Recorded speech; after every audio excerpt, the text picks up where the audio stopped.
अस्सलाम अलैकुम व्यूअर्स, आज हम बात करेंगे कि सोमवार और जमारात क्यों खास दिन हैं, आन दिनों को खास क्यों कहा गया है। लेकिन उससे पहले एक काम ज़रूर करें और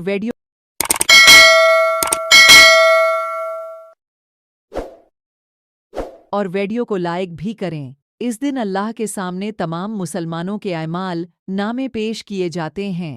ये दिन इसलिए अफजल हैं।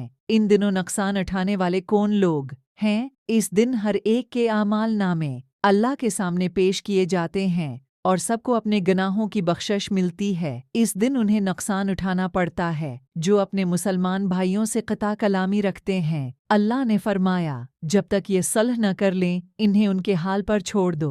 एक मोमिन मुसलमान के लिए अपने मुसलमान भाई से 3 दिन तक नाराज रहना जायज़ नहीं। नबी करीम ने फरमाया कि किसी मुसलमान भाई के लिए जायज़ नहीं कि वो 3 दिन से अपने भाई से क़ता कलामी रखे। इन दिनों के लोगों के लिए जन्नत के दरवाजे नहीं खोले जाते। नबी करीम ने फरमाया कि इस दिन जन्नत के दरवाजे खोले जाते हैं और अहल ईमान की मग़फ़रत की जाती है, सिवाय उनके जिन्होंने आपस में ताल्लुक़ तोड़ लिया हो। उनके बारे में ये कहा जाता है, नहीं रहने दो जब तक ये सुलह न कर लें। सोमवार और जमारात को नबी करीम कौन सा अमल करते थे?